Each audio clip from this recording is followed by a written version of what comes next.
sekolah tinggi-tinggi, umumkah, agamakah, tapi tidak ada sekolah untuk meninggikan nama Allah di kolbu. Oleh karena itu, walaupun kadang sudah doktor, sudah MA, sudah LC, sudah sarjana, sudah diploma, tapi kalau disebut nama Allah, ya biasa aja. Kenapa? Karena sekolah itu cuma untuk akal, sedangkan kolbu belum disekolahkan. Oleh karena itu, jangan-jangan di luar sana ada sekolah yang bukan sekolah formal, tapi dia bergerak untuk mengajari kolbu. Kurikulumnya tentang kolbu. Jika kolbu itu disebut sesuatu yang bergerak-gerak, sesuatu yang berubah-ubah, maka kolbu ini kadang bergerak normal, namanya kolbu yang sehat. Disebut nama Allah, dia bergetar, geraknya normal. Tapi kadang-kadang kolbu itu disebut nama Allah, dia tidak tergerak. Jangan-jangan di dalamnya tidak normal. Jangan-jangan di dalamnya ada penyakit. Kolbu itu bergerak cepat sekali, Pak. Bapak senang, saya sekarang bisa benci dalam sesaat. Bapak benci seseorang bisa senang dalam sesaat. Begitu cepat gerak di kolbu. Maka hati-hati bicara kolbu ini, ya. Kolbu kalau sehat disebut nama Allah, dia bergetar. Tapi kalau tidak, dicurigai ada penyakit di dalamnya. Kalau ada penyakit, lalu bagaimana caranya? Kebetulan ini ada Bu Dokter nih ya. Kalau kita sakit, menurut Bapak ini, secara agama wajib berobat ya? Sakit fisik wajib. Kalau sakit kolbu wajib berobatnya? Lebih wajib.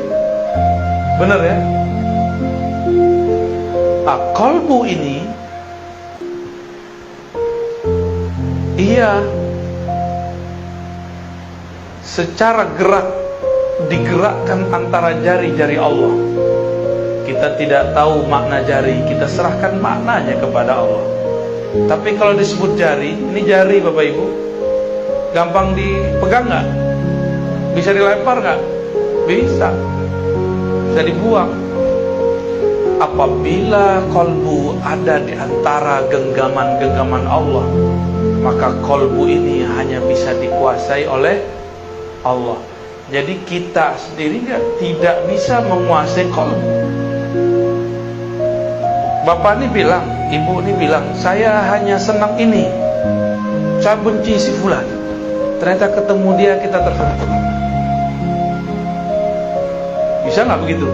Sering. Dulu saya nggak suka durian.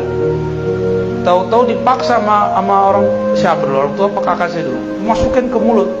Jadi cip-cip lo enak. Bentuknya nggak enak, tapi pas dicoba enak. Kadang-kadang begitu, Pak. Maka semua ini perlu ada tekniknya. Kolbu di dalam Al-Quran ada kolbu mukmin, ada kolbu yang kedua, kolbu munafik.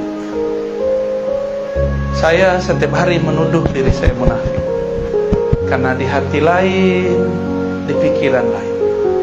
Cuma sudah terburu jadi doktor, dipanggil Buya, Tuan Guru, akhirnya terpaksa ngajar. Aslinya saya nggak berani ngomong ini.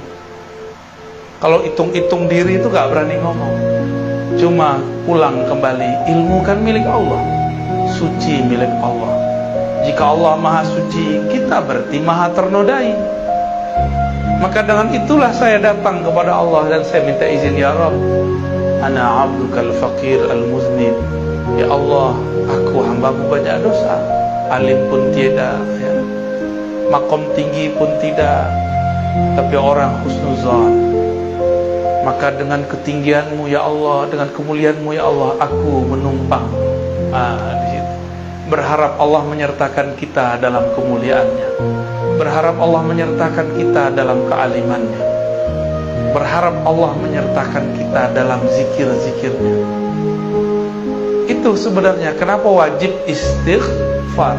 Jadi secara ilmu fikih istighfar itu sunnah, tapi secara ilmu qalbu istighfar wajib. Kenapa wajib? Saya tadi nanya, bisa nggak Bapak Ibu makan piringnya kotor? Orang gila bisa. Ya, orang gila berpiring bagus ya.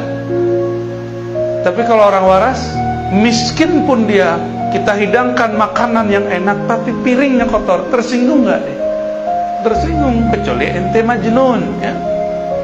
In kunta majnunan fala ba'sa bih. Ya,